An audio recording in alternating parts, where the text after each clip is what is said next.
મિત્રો, તમને ખબર છે આપણી ભારત ભૂમિ આર્ય ભૂમિ કહેવાય. આ ભૂમિ ઉપર સમય સમય ભગવાન પ્રગટ થાય છે. આમ કૃષ્ણ, શ્રી સ્વામિનારાયણ ભગવાન. ચાલો આ વિષય ઉપર એક વાર્તા સાંભળીએ. એક હતો રાજા, એક હતો પ્રધાન. એક વાર રાજા કહે કે ભગવાન ઉપર બેઠા બેઠા બધું કેમ નથી કરી શકતા? આ પૃથ્વી ઉપર કેમ અવતાર ધારણ કરે છે? તો રાજા કહે ના, ભગવાન અસમર્થ કહેવાય. તો પ્રધાન પછી કહે ના ના ના ના, ભગવાન સમર્થ કહેવાય. પ્રધાન કહે ના, આપણે તો નસીબદાર છીએ જે આપણા અહીંયાના દર્શન થાય છે. તો દૂર સુધી વાત ચાલતી રહી. અંતે પ્રધાન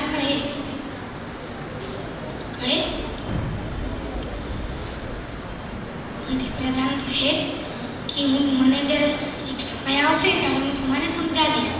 તો એકવાર રાજા, રાણી, રાજકુમાર, પ્રધાન એ બધા હોળી વિહાર કરવા ગયા હતા. હોળી વિહાર એટલે કે બોટ રાઇડિંગ. હોળી વિહાર કરતા કરતા નદી, ડુંગર, ચારે બાજુ જ્યાં જુઓ ત્યાં ગ્રીનરી ગ્રીનરી ગ્રીનરી. આવા સુંદર વાતાવરણમાં અચાનક જ પ્રધાન ઊભા થાય અને રાજકુમારને પાણીમાં ફેંકી દે. રાજકુમારે બહુ જ ગુસ્સો આવ્યો. તેઓ પોતાના ગુસ્સાને દબાવી રાજકુમારે બચાવવા પાણીમાં ડૂબી ગયા. પણ જ્યારે બચાવીને જોયું ત્યારે તો રાજકુમારે એક મીંડું પૂતળું નીકળ્યું અને ત્યાં કહ્યું કે પ્રધાન, તે મારી સાથે આવું મજા કરવાની હિંમત કેવી રીતે કરી? પ્રધાન કહે માફ કરજો મહારાજ, પણ હું તમને આ જવાબ આપતો હતો. તમે એકવાર કહ્યું કે ભગવાન ઉપર બેઠા બધું કેમ નથી કરી શકતા, પૃથ્વી ઉપર અવતાર કેમ ધારણ કરે છે? તો પછી પ્રધાન કહે મેં તમારા જ્યારે પુત્રને પાણીમાં ફેંક્યો ત્યારે તમે જ કેમ કૂદી ગયા? મને પણ તો મોકલી શકતા હતા. તો રાજા કહે ના ના, એ મારો પુત્ર છે, એને દુઃખમાં પૂરતો જોઈ ન શકું એટલે હું કૂદી ગયો. પ્રધાન કહે એ રીતે જ આપણે ભગવાનના પુત્ર કહેવાઈએ.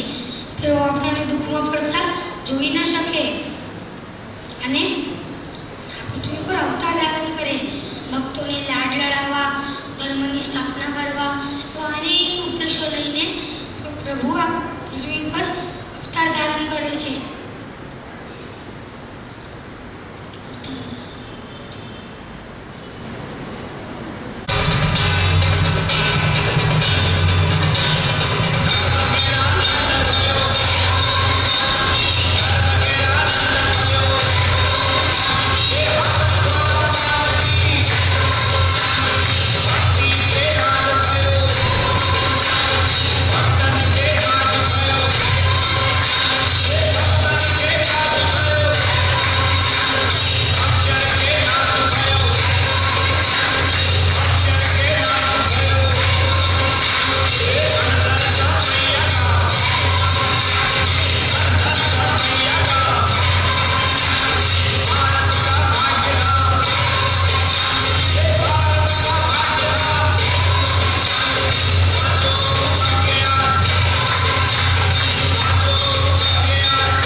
પ્રભુની ઉંમર ફક્ત 2.5 મહિનાની હતી.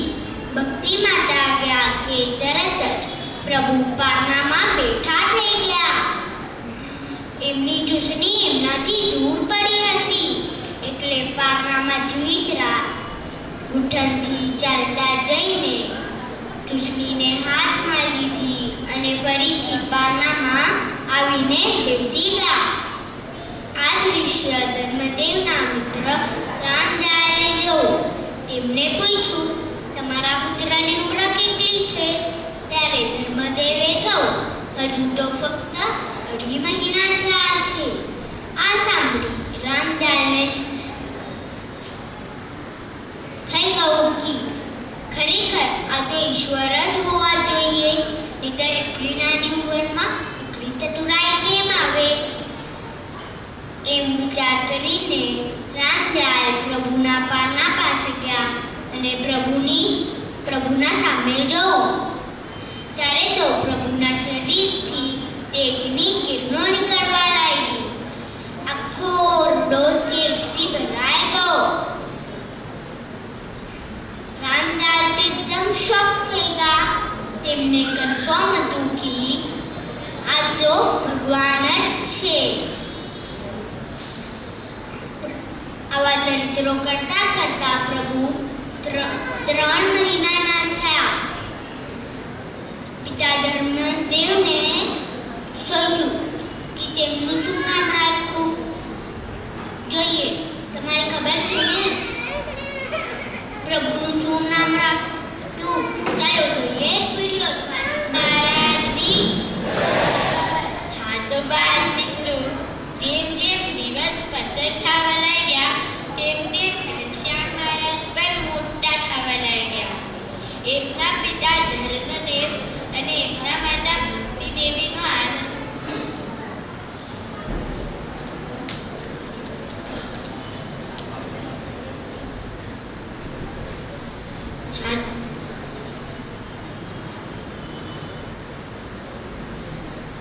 એમના પિતા ધર્મદેવને એમના પુત્રની પરીક્ષા લેવાનું મન થયું. તેમને ભક્તિ માતા પાસે એક બાજોટ મંગાવ્યો. પછી એ બાજોટ ઉપર રેશમી વસ્ત્ર પાથરેલું.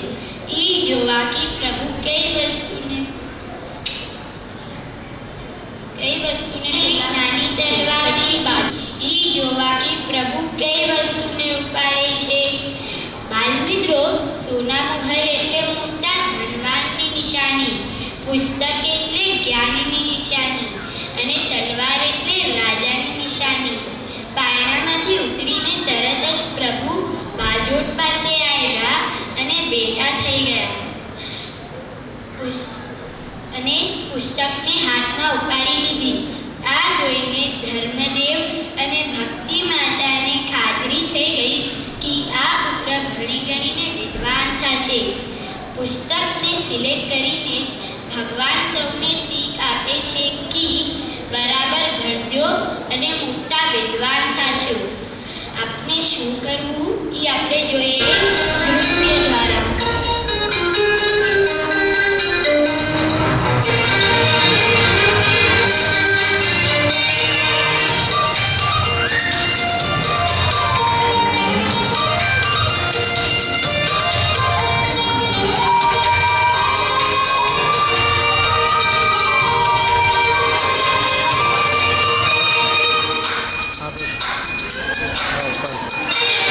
Bye.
સાંભળીને બધી કૃત્યાઓ છપૈયા ગામમાં પહોંચી ગયા અને બાલપ્રભુને શોધવા લાગ્યા. કૃત્યાઓ એટલે રાક્ષસી. બધી કૃત્યાઓ ઘનશ્યામ પ્રભુને શોધવા લાગ્યા. પછી એ ધર્મદેવના ઘરે પહોંચ્યા તો ધીમેથી અંદર જોયું તો ભક્તિ માતા બાલપ્રભુને દૂધ પાતા હતા. પછી એ બધા કૃત્યાઓ ધીમેથી અંદર ગયા અને બાલપ્રભુને ઉપાડીને આંબાના વન તરફ દોડવા લાગ્યા. પણ આંબાના વનમાં તો પવનપુત્ર હનુમાનજી રહે છે. તો પવનપુત્ર હનુમાનજીએ કૃત્યાઓની સામે એક કૂદકો માર્યો અને જે કૃત્યાના હાથમાં બાલપ્રભુ હતું એને લઈને બધી કૃત્યાઓની તો ચોટલી લઈને એના પૂંછડામાં બાંધી દીધું અને પૂંછડું લઈને જોરથી જમીનમાં પછડાવવા માંડ્યા. કેટલીક કૃત્યાના તો માથાના વાળ ખેંચી લીધા, કેટલીકને તો બહુ મારીને અડધા કરી દીધા. પછી કૃત્યાઓ તો માફી માંગવા માંડ્યા કે અમે જવા દો, અમે છપૈયા ગામમાં નહીં આવશું. એમ બહુ આજીજી કરી. તો હનુમાન ભગવાન આવ્યા ને એને છોડીને એની પાછળ દોડવા લાગ્યા. તો બધી કૃત્યાઓ ડરીને મુઠ્ઠી વાળીને ભાગવા માંડી. પછી બધી કૃત્યાઓ કાળી દત્ત આગળ ગઈ અને આ બધું કીધું. તો કાળી દત્ત તો બહુ ક્રોધિત થઈ ગયો અને એની સૌથી મોટી અને